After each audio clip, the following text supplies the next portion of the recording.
Welcome to Fortune Cookies, and this is something a little bit different that I never ever do because I think they're a little bit boring, but I'm going to try and make sure it's not that boring. And it was a perfect opportunity to wear my super fancy witch's hat from my friend Shelly. Shelly is also another reader, and she is a sweet pea and a very, very special, adorable friend of ours. She works over at Witch Baby Soap. You guys have heard me talk about this before.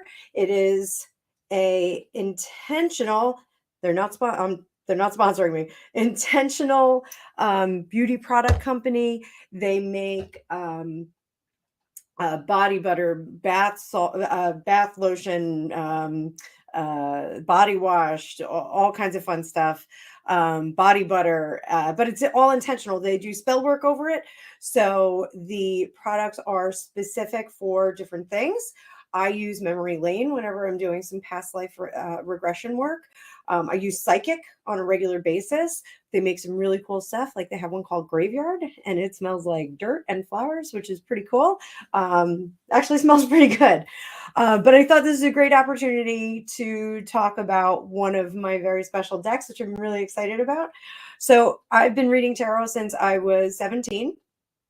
And my first deck, of course, was the traditional Rider Waite deck, super, run of the mill. It's the one you see in all the horror movies. This was my second deck. So, and it was one that I was always very fond of, but a little bit intimidated by. Initially, when I had gotten it, I got it because of the pentacle on the back. So we'll talk a little bit about that. But if it is your first time here, please like, share, and subscribe. I typically don't do flip throughs like this, but I'm doing one today, and you'll find out in just a minute. In the comment section or in the description down below, you will find a link to schedule a private reading with me. I do them by Zoom, so we get to interact during the reading. But I would love to see some of you there. Also, you can support my channel. I have a couple of links for that as well. And on Friday nights, I do a dueling tarot partnership with Alicia Wicker. She's also a reader here on YouTube.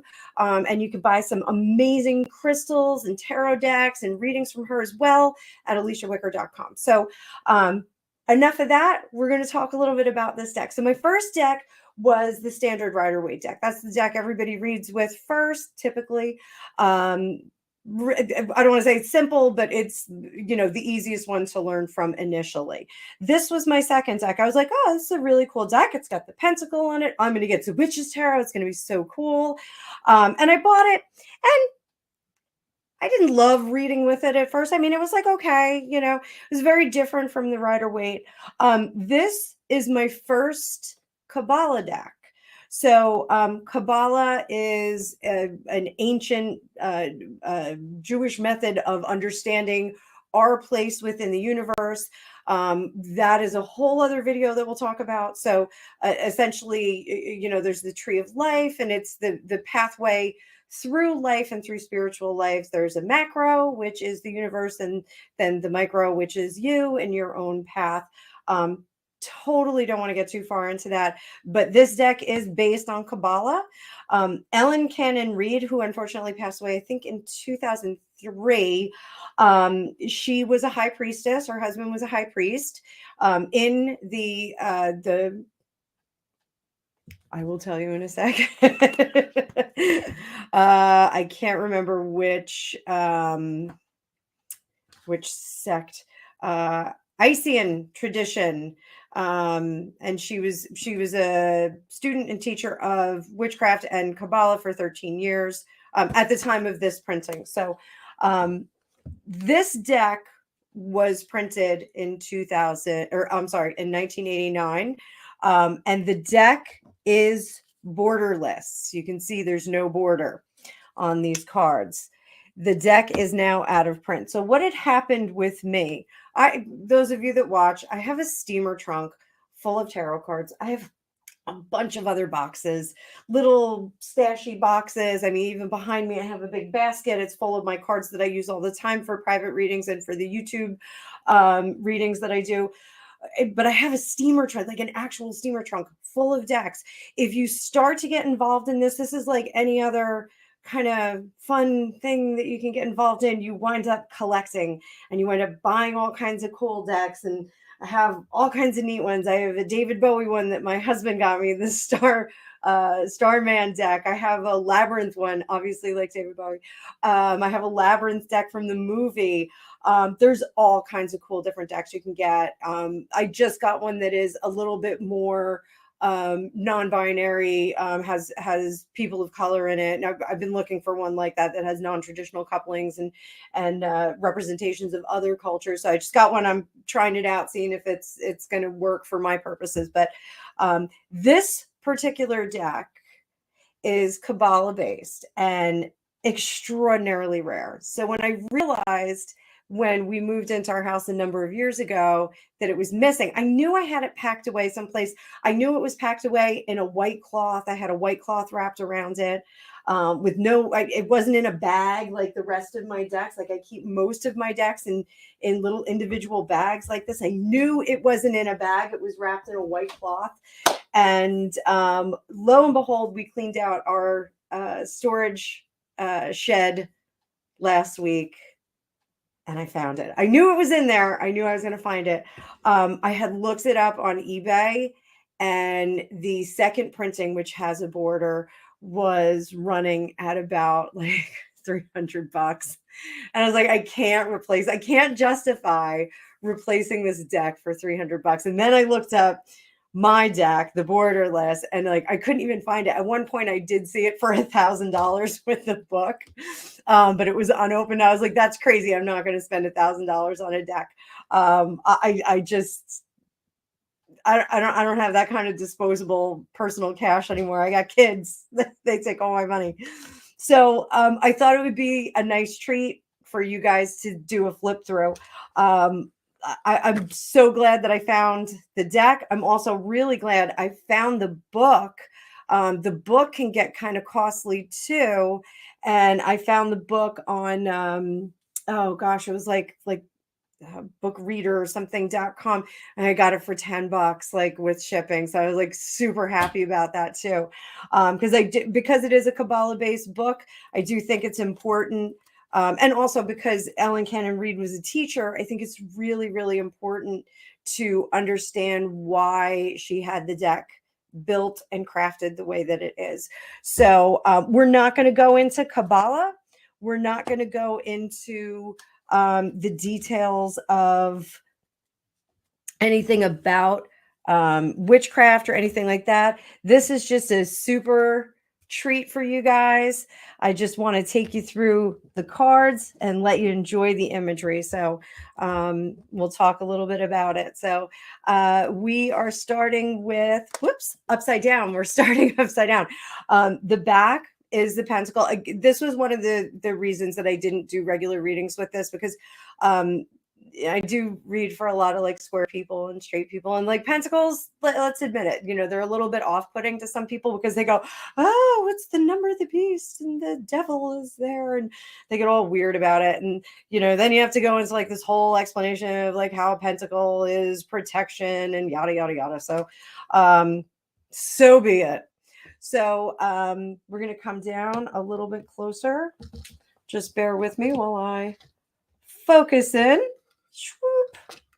Just so you guys can really, really appreciate the artwork on this.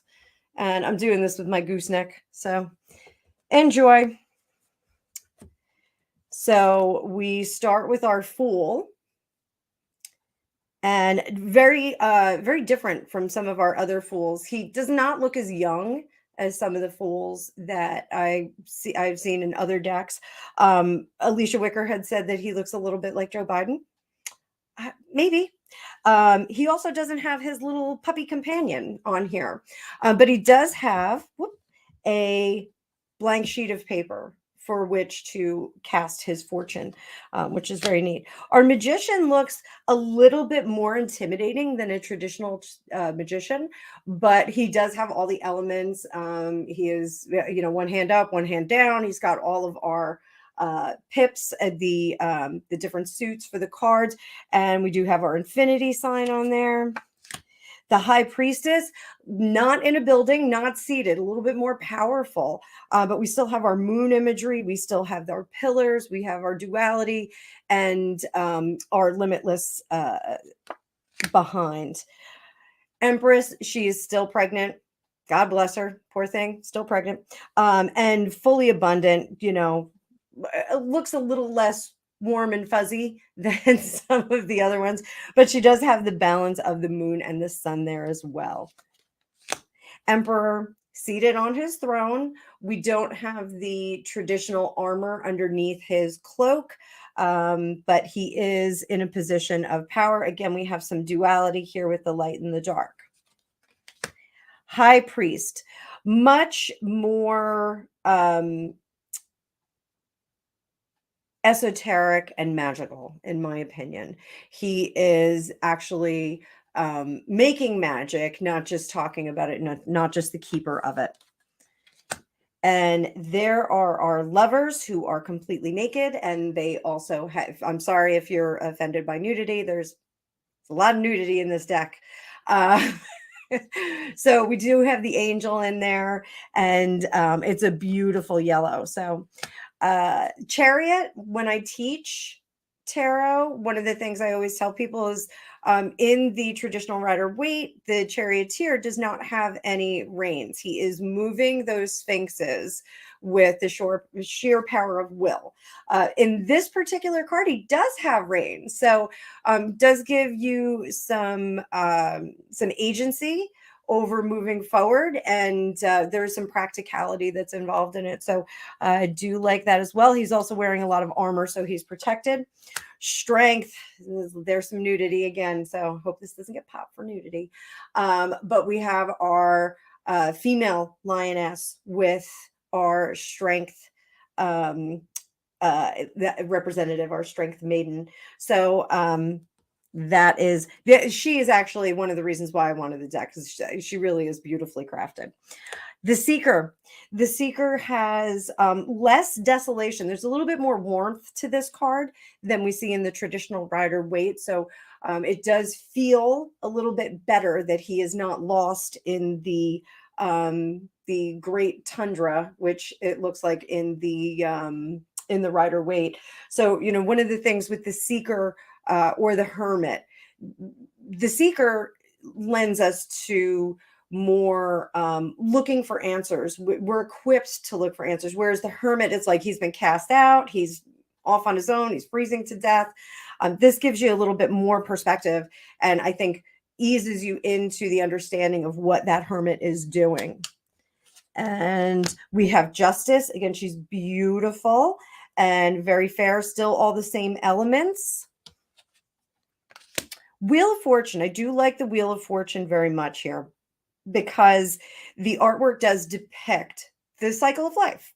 So sometimes with the Wheel of Fortune, it's a message to know that time marches on, and that time is unceasing. Time and tide wait for no man. My grandfather used to say it all the time. So this is a reminder that, there are ups and downs in life, but there's always this progress toward the future. The Hanged Man. Now, I like the Hangman in this deck too, because it is at night. I do some of my best thinking at night. It's quiet. It's, cooler. You can, focus and meditate, whatever you have to do. The other Hangman, like if it were daytime, I'd be like, oh, I have to do like a million things. So, getting perspective, thinking about what's going on, having that at night, I like it a little bit better, because it does help you tap into your spiritual realm as well. The Death card is a good death card. I think it tells you what's going on. Time marches on, death marches on, unceasing, unstopping.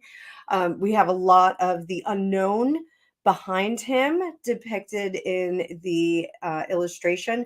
And we do have these folks that have passed, people that have had that experience with death. So again, the Death card doesn't mean death. It just means change. It means progress.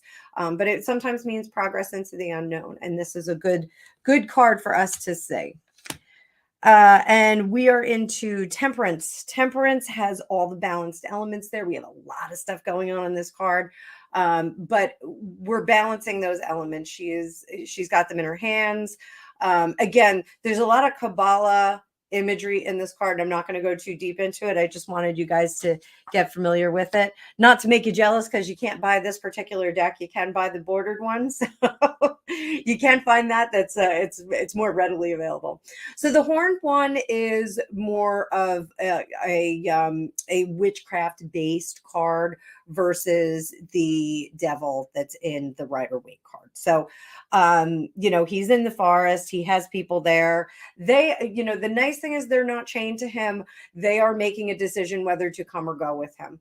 So it again gives us some agency. One of the things about, and I'm not a practitioner of witchcraft or anything like that, but witchcraft does give us a lot more agency over the give and take, the ebb and flow, the cause and reaction in your life. So that's something that you do have to keep in mind when you get a different tarot deck, because you have to understand where it comes from, and you have to understand how the creator of the deck is stepping to tarot with their own concepts. So really, really important. I think that this is it's a great deck. I'm having a great time with it. It's like meeting an old friend. It's really terrific. So the tower, I love that it's exploding from within instead of exploding from an external force. So sometimes with the tarot, especially when we go into reverse for me, the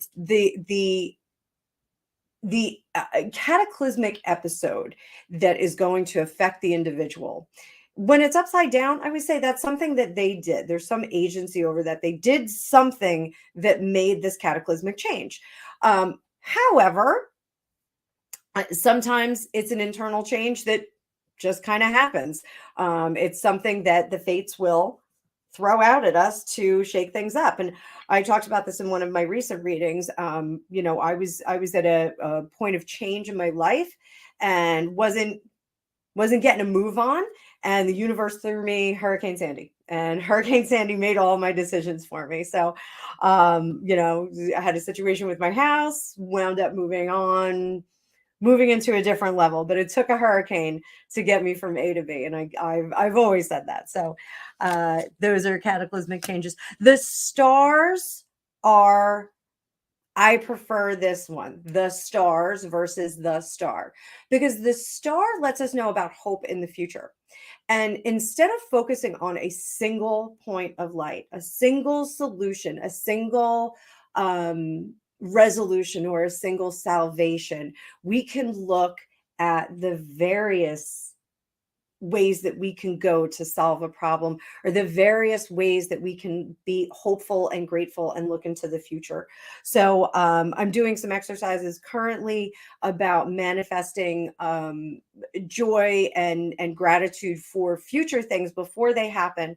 And it's actually been quite beneficial to me. And one of the things is that I'm trying to, as I'm going through the meditations, I'm trying to make sure that I keep in mind that while this may be my goal, while option A may be my goal, option B, C, and D may come into play. There may be some other things that happen in there. So I think this is a really, really great card in terms of understanding that there's lots of stuff that can happen in the future. And there's lots of stuff that you can be hopeful for. So the moon, again, we have our wild dog and our domestic dog. We have our crayfish. We have our fish of plenty underneath, and we have all this mystery going on. Still the same path. Still a really great card. The moon's unknown, strange things are afoot. The sun card. Now we have two children. We have, and again, in witchcraft, there's a lot of balance between male and female, yin and yang. Not that yin and yang have anything to do with witchcraft in language, but there's a lot more balance to the practice of witchcraft, and giving equal strength to male and female energies. Not to be too binary, but that's just the way that this goes. So don't burn me at the stake for it, even though we're in the right hat. So card still, the sun still gives us super, super, super positive vibes. And, again, that equality there is really nice to see. Judgment. This judgment card is different from the Rider-Waite. The Rider-Waite is, we see the dead rising. It looks a little bit spooky. Everyone's like, oh, like zombie.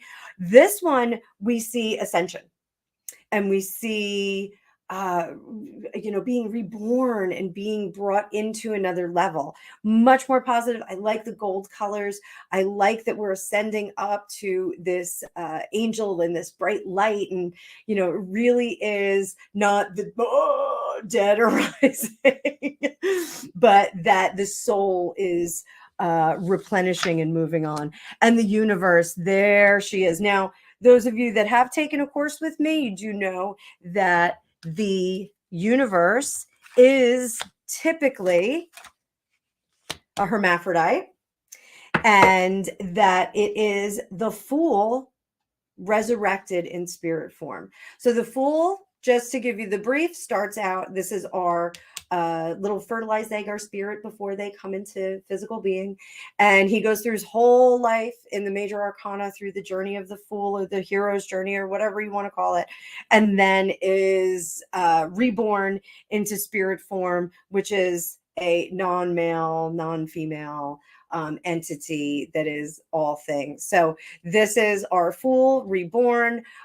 Similar positioning. I do like that. If you look, the legs are similarly positioned. We have the hands are both up, but this one has power coming from the hands. So really super, super, super cool major arcana. Again, very different from the traditional depiction in the Rider-Waite. And we're going to go through the pips very quickly. So we have our, and just get you squared away there, our Ace of Cups. Actually, here, we'll do all the, I will split them up. Poor planning. And we may back up a little bit, back our camera up. So I know it's like so professional. I'm like, really, I was just talking to my old boss about how like not professional my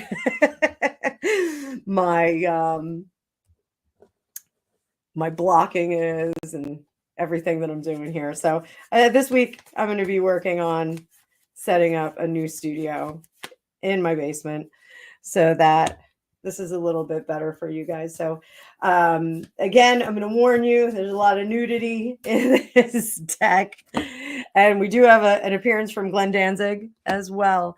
So let's take a look. Now, the aces all are clearly pictured in the ethereal. So again, if you take a class with me, you know that ace 2 and 3 are all cards that are in the ethereal. They are thoughts. They are the birth of the idea behind the suit. Now our 2s are coming together, and those are partnering. So this is putting the magic together, putting physical and magic together. This is male and female coming together, even though it's a long climb. Here we have coming together of the Pentacles. And of course, we have our 2 of Swords, who is putting things into action, putting his thoughts into action. These are all in the ethereal as well, as far as the tree of life goes. Again, the aces, 2s, and 3s are all conceptual, not physical. So we will move on to our 3s, which are plans coming together.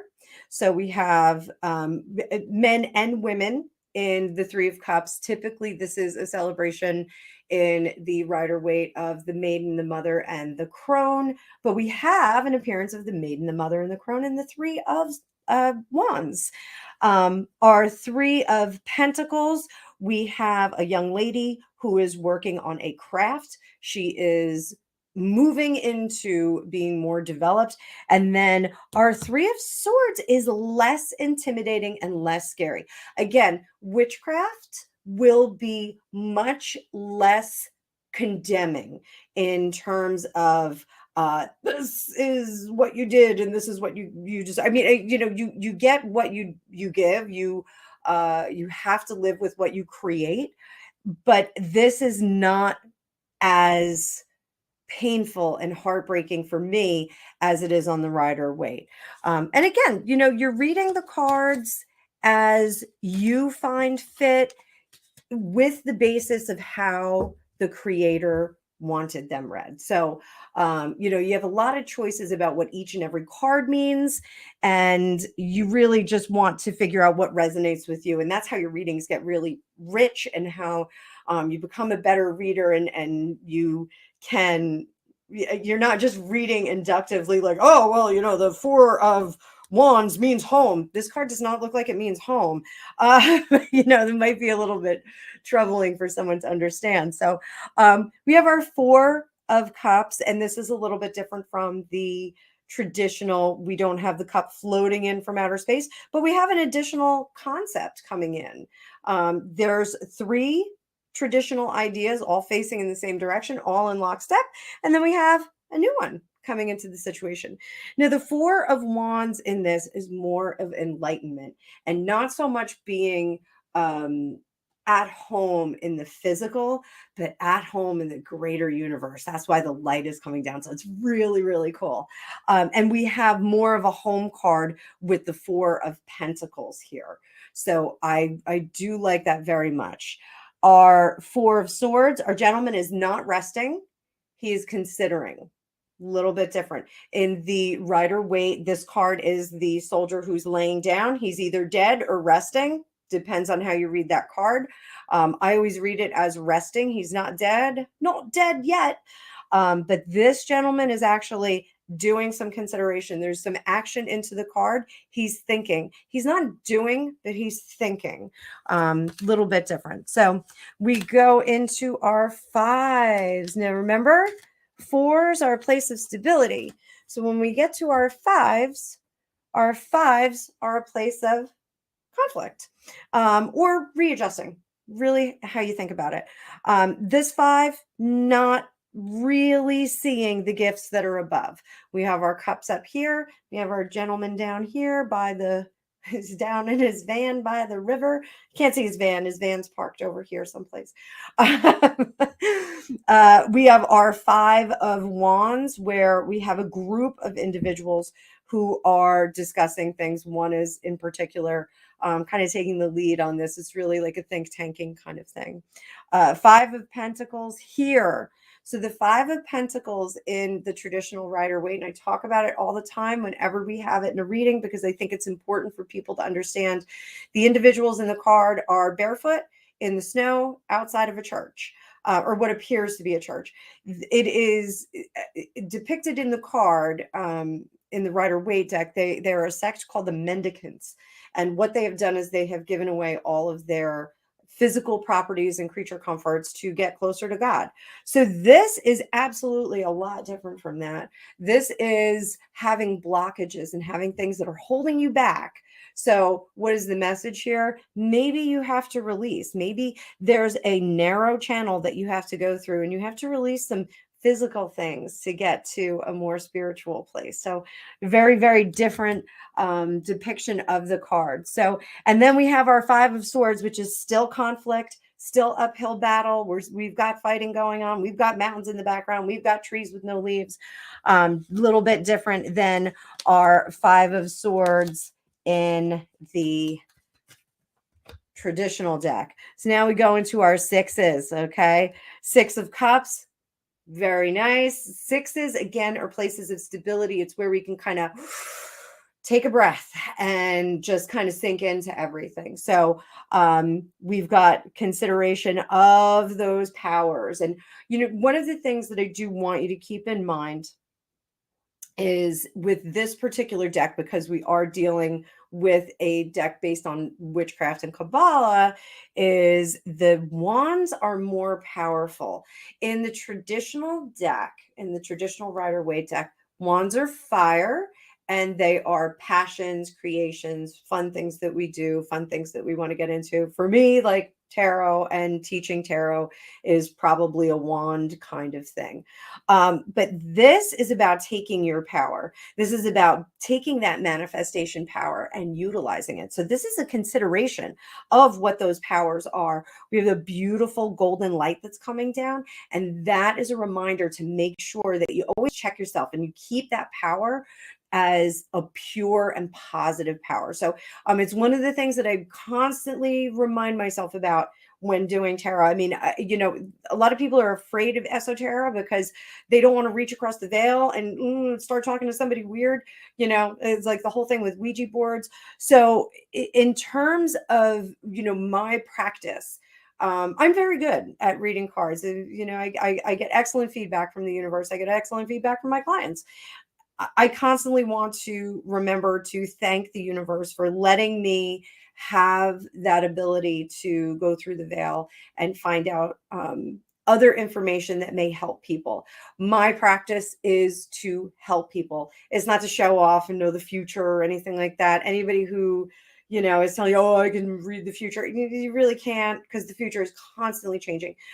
There's always cause and effect, cause and effect. So I can tell, and I tell people that too when I do readings for them. I can tell you the energy now. I can tell you what your best bet is. If you want to ask me a couple of different pathways, I can tell you what will work, what will, what will optimally work and what won't work, what our outcomes are going to be from different situations. But I can't say definitively, if you date Bob, you're going to get married, because I don't know. Bob might decide he doesn't want to marry you. You may screw it up with Bob, and Bob may want to marry somebody else, or Bob may not want to get married at all. So, there's always this element of free will that I want everybody to keep in mind, with reading tarot. So this is a very, very different Six of Pentacles and Six of Swords as well in this deck. The Six of Pentacles in the Rider-Waite is a charity card. You see someone giving away some money, handing it off to people. And this is a celebration and generosity. It's a little different. And then our Six of Swords is completely different. But this, again, you have to remember, the sixes show balance. They show us where we are in terms of stability. So this is a moment to consider different sides, consider different birds, if you will, different types of thought. So let's keep it going to our sevens. So Seven of Cups, Seven of Wands, Seven of Pentacles, Seven of Swords. So the Seven of Swords is very different. The Seven of Cups, they're all very different from the traditional Rider-Waite. So the Seven of Cups for me, it is either being dazzled by gifts, having a lot of options, gaslighting, being told a whole bunch of bullshit. I had to say it. In this deck, it is more of the many, many gifts, keeping in mind that there are many, many gifts. There's always an optimal choice, but there are many, many gifts. This Seven of Wands, again, is more about stability and finding that balance and creating that balance. That's why it's a creation card. Seven of Pentacles is consideration of things that you've done, the crafting that she's done, the items that she has made, the path that she's set before herself. Now, the Seven of Swords is very different. And this is usually the shady guy who's stealing the swords. This one, a little bit different. So we've got minstrels that are hanging out and just kind of doing their own thing. So certainly a very different feel, not the shady Seven of Swords that we see in the other decks. Eights, Cups, Wands, Pentacles, Swords. Okay. So again, these are very different. The Eight of Cups is a fountain. And it's about abundance. It's about everything that's out there and the opportunities that are there. In the Rider-Waite, we do see a guy who's turned his back on some substantial cups, and he's moving into the future, maybe toward something that might be better, might not be better. It's about taking a risk in the traditional Rider-Waite deck. And this is about the abundance of options that you have out there. Very, very different. Our Eight of Wands is an individual who, and with the Rider-Waite deck, when I always teach, I always remind everyone, are the wands held, or the wands and the swords, cups, all of them, are they held? Are they on the ground? Are they on the wall? Like, where are they? Because that really has a significant effect on the card. So here we've got this balance between hung up on the wall. So these are powers that are established and in weight. And then we have powers that are in practice. So we're still working on those, the ones that are on the table. It's really, really cool. The eights, pentacles, we have our bodybuilder here who is really the master of his, I don't want to say master of his domain for those of you that watch Seinfeld. He is the master of his physical body. Okay, pentacles are physical, pentacles are our home, our tangible things. He is really the master of that physical. So this is about being that supremely in control person, somebody who is eating for fuel, working and getting everything that they need to get done. This is them right here. And then our eight of swords, which is very different from the eight of swords in the traditional rider waite. That is the young lady who is tied up loosely, has the blindfold on, and is surrounded by the sword. She can walk out at any moment. It's a desolate, horrible place that she's in, but she does have the power to move out. This is being in lockstep with others in terms of thinking, in terms of how we behave. So message for that. Let's get to our nines. I don't want this video to be too long because I don't know if people are going to like it. Thumbs up in the comments if you like this. Also, let me know if you want me to do more flip throughs. I have a ton of decks. I could do more flip throughs if you'd like. So our nines, cups, wands, pentacles, and swords. This is the only card in the deck that I wrote on. So my deck is not worth $500 because I did write on it. I tried to clean it up, couldn't get it cleaned up. But for some reason, I wrote on the nine of swords. I don't know why.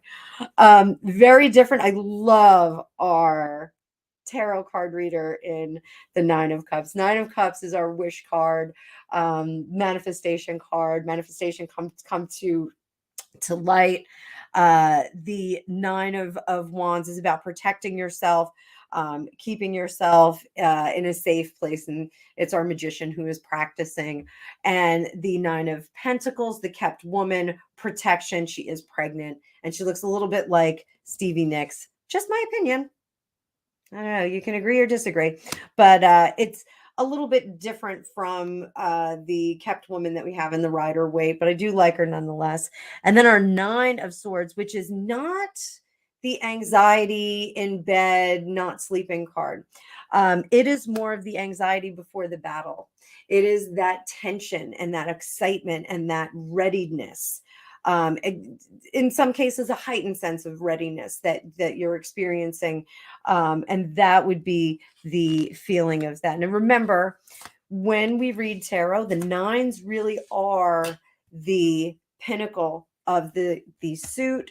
And then when we go into the tens, it's completion and moving on to the next level. So we again have our seer here. So we have our tarot reader as a nine, and then we have our true mystic medium for the 10. And she's moving beyond just doing inductive readings on cards and going into the great beyond and giving us a little bit more insight.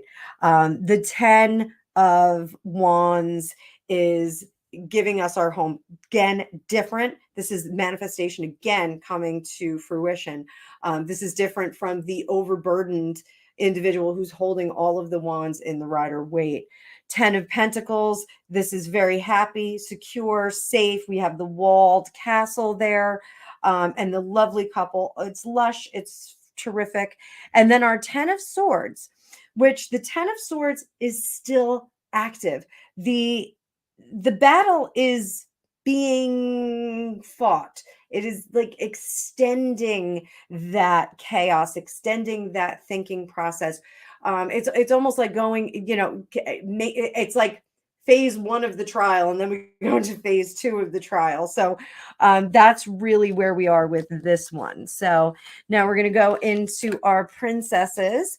So this deck, and most of our Kabbalah witchcraft based decks are going to have a duality, a binary duality with a prince and a princess. The princesses, I would let them go first because they should go first. So we have cups, wands, pentacles, and swords. They all look similar.